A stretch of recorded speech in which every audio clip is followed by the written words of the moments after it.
வணக்கம் சார். வணக்கம். சார் எப்படி சார் இருக்கீங்க? நல்லா இருக்கேன். ரொம்ப நன்றிம்மா. திமுக தேர்தல் தோல்விக்கான காரணம் என்ன? அப்படின்ற போல ஒரு கள ஆய்வ நடத்தி கொண்டிருக்கிறாங்க. தொடர்ந்து அ அதில நியமிக்கப்பட்ட நிர்வாகிகள்லாம் கட்டுக்கட்டா ஏதோ பணக்கட்டுகோல் போல என்னென்ன காரணம் அப்படின்ற போல மூட்டை மூட்டையா கொண்டாந்து சமர்ப்பிக்கிறாங்க ஆவணங்கள. என்னதான் சார் காரணம்? அதில அந்த ஆவணத்தில என்னதான் இருக்கு? என்ன நடக்கு அறிவாலயத்தில? தமிழ் புலவர பார்த்தாங்களாம் ம். கடலூர்ல. ம். ஏங்க தோத்தது திமுகன்னாங்களாம். ம். இப்படி கை காமிச்சாராம். ம். இப்படி காமிச்சாலாவது ஒத்துக்கலாம் ரெட்டையில. ம். இது என்னங்க 3 நேரம். ம். என்னங்க ஏன் தோத்து போச்சு? 3 பாயிண்ட் சொன்னாராம். ம். உங்கள் கட்சி, உங்கள் குடும்பம், ம். உங்கள் வாரிசுகள் ஓ! வாரிசுகள். அப்படின்ட்டாராம். ம். ம். சொன்னாராம் தமிழ்நாட்டுல ஊழலை ஏத்துப்பாங்க. ம். வாரிசு ஏத்துக்க மாட்டாங்க. ம். சுதாகர் எப்படி தோற்கடிக்கப்பட்டார்? ம். ஜெயலலிதா வளர்ப்பு மகன் தானே இல்லையா? ம். அந்த வளர்ப்பு மகனாலே அவர் தோற்கடிக்கப்பட்டார். ஆமா. மாட்டார். நீங்க கலைஞர் அதனால தான் ஸ்டாலின் எடுத்த உடனே துணை முதலமைச்சர் கொடுக்கல. அது கலைஞர் பண்பட்டவர். கொடுத்தா அப்பா புள்ள வந்துன்னு சொல்லிட்டு கொஞ்சம் டெஸ்ட் பண்ணி கொஞ்சம் கொஞ்சமா அமைச்சர் ஆக்கிட்டு அப்புறம் தான் துணை அமைச்சர் கொடுத்தாரு. நீங்க முதலே துணை அமைச்சர் கொடுக்க பாக்குறீங்களே, அப்ப கட்சியில் எப்படி வேலை செய்வான் அப்படி கூறப்பட்டதான். அதிகாரிகள் ஆட்சி அதிகமா போச்சு. மும்பை முதல்வரை வச்சு அதிகாரிகள் 4 பக்கம் 4 பேரு லெப்ட்ல நடா, ரைட்ல நடா, நேர பார்க்காத, கண்ணை திருப்பு, அந்த அளவுக்கு ஒரு வேடிக்கை சொல்றேன். உலகத்தோட ஸ்டாலின் திறமையானவருங்க. அவர் நீங்க அடக்கி வச்சிருந்தீங்கன்னா என்ன பண்ணுவாரு? யார் அடக்கி வச்சிருக்கா? அதிகாரிகள். அதிகாரிகள் ஜாலியா இருக்காங்க இப்போ. அதனால என்ன பண்றான்? அப்படிதான். இல்ல உங்களுக்கு லாயலா இருக்காங்களா? ஓ அப்படியா? அந்த அதிகாரி லாயலா இருக்காங்களா? அந்த ஆள் வீட்டுல உட்காந்து காபி சாப்பிட்டானாம, தூங்குனானாம, உடம்பு சரியில்லையாம. யாரு? நேற்று வரைக்கும் உங்ககிட்ட கை கட்டின அதிகாரிகள். ஐயா ஐயா இல்லையா, அதான் போய் சொல்றாங்க, நம்பாதீங்கய்யா, நம்பாயி ஐயா சொல்றதா கரெக்டுங்க அப்படின்னு திசை திருப்பி அவர் தோக்க வச்சிங்களே, அந்த அதிகாரிகள் பேச்சு கேட்டு ஆடினீங்களே, தோத்து போயிட்டீங்களே அப்படின்னாங்களாம். அடுத்தது தவறான கணிப்பு. இந்த திராவிடம் அதோட என்ன ஜோக்குன்னா, எஸ் வி சேகர் சொன்னார், பிராமணர்களுக்கு இடத்துல பெரியார் கொண்டு போய் கேம்பெயின் பண்ண வச்சிங்கன்னா எந்த கட்சியா ஜெயிக்கும்னு கேட்டார். விசிகாவையே சில இடங்கள்ல திமுக இந்த தடவை தேர்தல் பிரச்சாரம் பண்ண அனுமதிக்கல. உங்களுக்கு எந்த இடம் உங்களுக்கு தெரியும்? சில இடங்கள் விசிகாவை பிரச்சாரம் பண்ண அனுமதிக்கல. சில இடங்கள்ல கேம்பெயின்ல விசிகா கொடி இல்லாம பாத்துட்டாங்க. இது நமக்கு வலிக்கிறதோ வலிக்கலையோ, உண்மை சார். நம்ம யாரையும் புண்படுத்தணுங்கிற எண்ணத்துல பேசல. நிகழ்ந்ததா காட்டும். விசிகா கொடி இல்லாம தேர்தல் பிரச்சாரத்துக்கு போன ஸ்டாலின், சில இடங்களை விசிகாவினர் தேர்தல் பிரச்சாரத்துக்கு போகாதீர்கள் என்று உத்தரவு போட்ட ஸ்டாலின். பாஜக பாத்தீங்கன்னா சில இடங்களில் வன்னியர்களை சில இடங்களுக்கு போக விடாமல் தடுத்தது. சில பட்டியல மக்களை சில இடங்களுக்கு போக விடாமல் தடுத்தது. வெள்ளூர் இப்ராஹிம் சில இடங்களுக்கு போக விடாமல் தடுத்தது. இது பாஜக கணக்கு. அப்போ நீங்க ஒரு கால்குலேட் பண்ணி தானே அரசியல் நடத்துறீங்க. சொல்லுங்க. திருமாவளவன் எம்எல்ஏ போட்டி போடக்கூடாதுன்னு ஏன் ஸ்டாலின் உத்தரவு போட்டாரு? அவர் மிஞ்சிட்டு போயிடுவான்ற பயம். திருமாவளவன் எம்எல்ஏ தேர்தலில் போட்டி போட்டு எம்எல்ஏ ஆயிருந்தாருன்னா இன்னைக்கு அவர் அமைச்சர். ஸ்டாலினோட ஒரே நல்ல காலம் அவர் எம்எல்ஏ பதவியில போட்டி விட போடாம தடுத்தது. இன்னைக்கு ஸ்டாலின் வெற்றி பெற்றார், திரும்ப எம்எல்ஏ பதவி காலி, அவர் எம்பி இருக்க வேண்டியதான். ஸோ நீங்க போடும் நகர்வுகள் ஒன்னொன்றுமே எகிரிடும். ஆக இப்ப என்ன நடக்குதுன்னா, ஒற்றுமை என்பது வெளியளவில் தான் இருக்கே தவிர உள்ளளவில் இல்லை. இந்த எண்ணங்களை மக்கள் கொஞ்சம் கொஞ்சமா புகிர்ந்து கொண்டு தகர்த்தெறிந்து வர்றாங்கன்னு சொல்லலாம். அதே போல மற்றொரு பக்கம் பார்த்தோம்னா, சிறுபான்மையினர் பட்டியல் சமூகத்திற்கு மாவட்ட செயலாளர் பதவி, அதே போல அவங்களுக்கு உரிய பிரதிநிதித்துவம் கொடுக்கல, அவங்களுடைய வாக்குகள் எல்லாமே இப்போ தாவேகா பக்கம் போயிடுச்சு அப்படின்ற போல இன்னொரு விமர்சனத்தை வைக்கிறாங்க. அதற்கான கள ஆய்வுகளும் நடப்பதாகவும் சொல்லப்படுது. அது எந்த அளவுக்கு சார் உண்மை? திமுகவோட மிகப்பெரிய ஓட்டு வங்கி சரிவு வேங்கவயல். நான் சொல்லுவேன், இல்ல தொடர்ந்து பட்டியலின மக்கள் மிகப்பெரிய அளவு பாதிக்கப்பட்ட ஒரு சங்கம் வேங்கவேல். அப்ப நீங்க கேட்கலாம், திருமாக்கு பாதகம் வந்திருக்கணுமே. வந்தது. அவர் அந்த செய்கையை கண்டிக்காததினால் திருமாவும் தோத்து போனார். அந்த செய்கை நடக்கக்கூடாது என்று கூறிய விஜய்க்கு பட்டியலின மக்கள் ஓட்டு போட்டாங்க.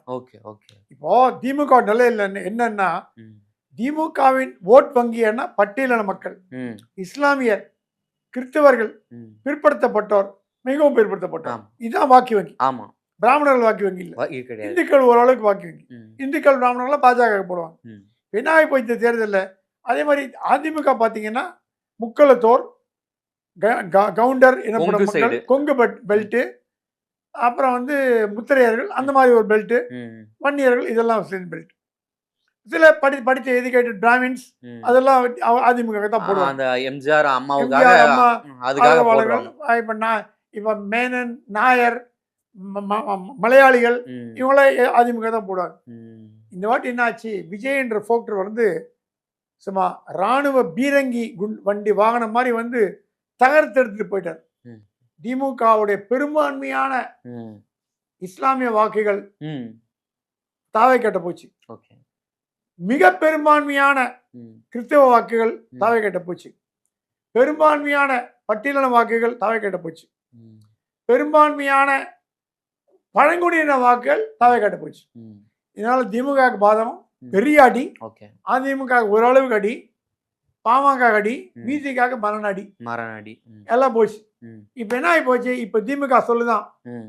60 மாவட்ட செயலாளர் 30 பேர் ம். நீங்க வந்து பட்டியல் மக்களா போடுங்க. ம். துரைமுருகன் வந்துட்டு போனாரு, எப்படி வந்துட்டு போனாரு? மகளிர் அணி மீட்டு கண்டுக்கிறதுக்கு யாரும் இல்ல. அடுத்த பொதுச் செயலாளர் ஆராசா போட போறாங்க. ம். பாலு அப்ஜெக்ட் பண்றாரு. பாலு, நீ இறங்கி கிங் கெமிக்கல்ஸை பார்த்துட்டு இரு அப்படின்ட்டார் ஸ்டாலின். ஓகே. இறங்கி கிங் கெமிக்கல்ஸை பார்த்துட்டு இருந்துரு, போதும், அதுக்கு மேல வேண்டாம். ம். ராஜா கொண்டு வரலாம், கட்சியில குலைந்து இருந்துருவாங்க ம். அப்படின்ட்டாங்களாம். ஸோ ராஜாவை போட வேண்டிய கட்டாயத்துக்கு ஸ்டாலின் தள்ளப்பட்டிருக்காங்க. தள்ளப்பட்டிருக்காரு. ம்.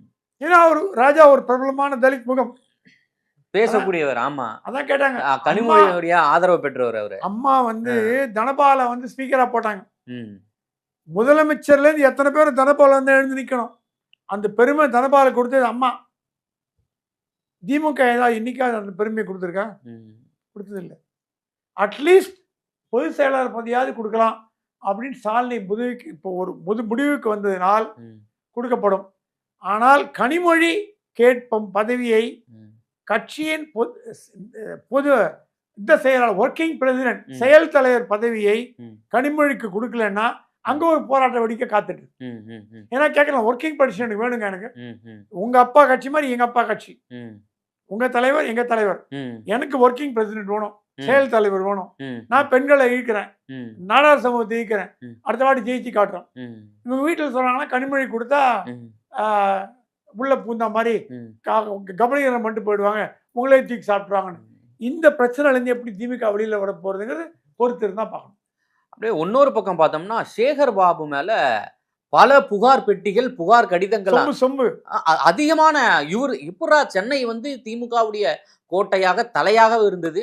ஆனா அவரை தவிர பெருசா யாரும் ஜெயிக்கல. அவரு உதயநிதி மட்டும்தான். அந்த கோட்டையிலே வந்து இவர் மட்டும் தான் ஜெயிச்சிருக்காரு, இவருடைய பங்கு என்ன அப்படின்ற போல ஒரு கேள்வி எழுந்திருக்கு. அதே போல அந்த புகார் பெட்டியில் இவர் மீது பல்வேறு குற்றச்சாட்டுகள் வைக்கிறாங்க.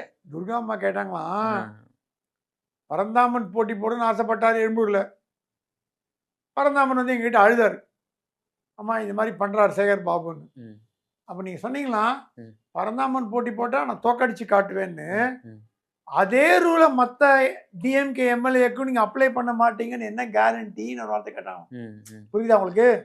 பரந்தாமனை போட்டா தோக்கடிச்சு காட்டுவேன்னு சேகர் பாபு சொன்னார்னா அப்ப மற்றவங்களையும் தோக்கடிக்கிறதுக்கான பவர் எங்கிட்ட இருக்கு அப்படிங்கிறத சொல்லாம சொல்றீங்களா? ஒண்ணு, அந்த பவரை யூஸ் பண்ணி என் கணவரை தோக்கடித்தீங்களா? எப்படி போது பாருங்க. அவர்தான் ஒரே வார்த்தை தான், முதுகில் குத்தினா. அந்த பவரை யூஸ் பண்ணி என் கணவரை தோக்கடிச்சிங்களா? இல்ல தோக்கடிக்க போறான்னு தெரிஞ்சா ஐயா இங்க போட்டி போடாதீங்க, திருவாரூர்ல போய் போட்டி போடுங்க அப்படின்னு சொல்லி ஜெயிக்க வச்சுக்கலாமே. சென்னை மாகாணமே உங்க கண்ட்ரோல் தான் இருந்து மாசுட்டே பிடிக்கிட்டோம். மாசுட்டு கொடுத்தா ஒழுங்கா பண்ணிருப்பாரு. மாசுக்கு உங்களுக்கு எப்ப பார்த்தாலும் சண்டை. அந்த சண்டையில தலைவர் வெறுத்து போனார். இருந்தா கூட உங்களுக்கு முதலிடம் கொடுத்தாரு. அந்த முதலிடத்தை நல்லா கட்சியை வளர்ப்பீங்கன்னு பாத்தீங்கன்னா திருவள்ளூர்ல விஜய் ராஜேந்திரன் தோக்கக்கூடிய மனுஷரா அவரு 10 வருஷமா மேலே இருந்தார். அவரு போய் தோக்கடிச்சிங்க. உள்கட்சி போராட்டம். அவர் தோக்கடிச்சது உள்கட்சி போராட்டம் தான். ஏன்னா நல்ல மெடிக்கல் காலேஜ் ஆஸ்பத்திரி வச்சு ஏழைங்களுக்கு எக்கச்சக்கமா பண்ணார் விஜய் ராஜேந்திரனா. அந்த கோயில் பூஜாரிங்களுக்கு அந்த அங்க இருக்கிற பெருமாள் கோயில் பூஜாரிகளுக்கு ம், கொரோனா காலகட்டத்தில் 6 மாதம் சாப்பாடு துணிமணி வாங்கி கொடுத்தாங்க அந்த அம்மா. ம், ம், கோயிலெல்லாம் பண்ணாங்க. ம், அவங்களுக்கு சனாதனம் பிடிக்காதுன்னு இல்லை, சனாதனம் பிடிக்கும். அந்த மாதிரி ஆட்களை தோக்கடிச்சிங்களே, ம், பிடிஆர் தோக்கடிச்சிங்களே, இதெல்லாம் என்ன நியாயம்னு கேட்டிருக்காங்க. ம். பதிலே சொல்ல முடியல. ம், அப்புறம் சொம்பு தூக்கி அடிச்சான்னு சொல்கிறாங்க. நமக்கு என்ன உண்மைன்னு தெரியல. அவர் இப்போ பாஜக போகிறதுக்கு பக்கம் வழி கேட்டுட்டு இருக்காரு. ம், பாஜகவை டிவிக்கே கேட்டாங்களாம், டிவிக்க முடியாதுன்ட்டாங்களாம்.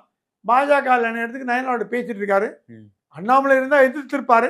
ம், பாரதிய ஜனதா தான் இப்போ தான் திராவிட ஜனதா வச்ச. ஸோ ம், திராவிட ஜனதா கட்சிகள் சேகர் பாபுவை பாஜக எடுத்துக்கிறதுக்கும் ம். ஒன்றும் வியப்பு இல்லைன்னு நம்ம நம்புறோம். Okay sir, okay. மிக்க நன்றி சார், நேரில் வந்து பல்வேறு நன்றி. தகவல்கள்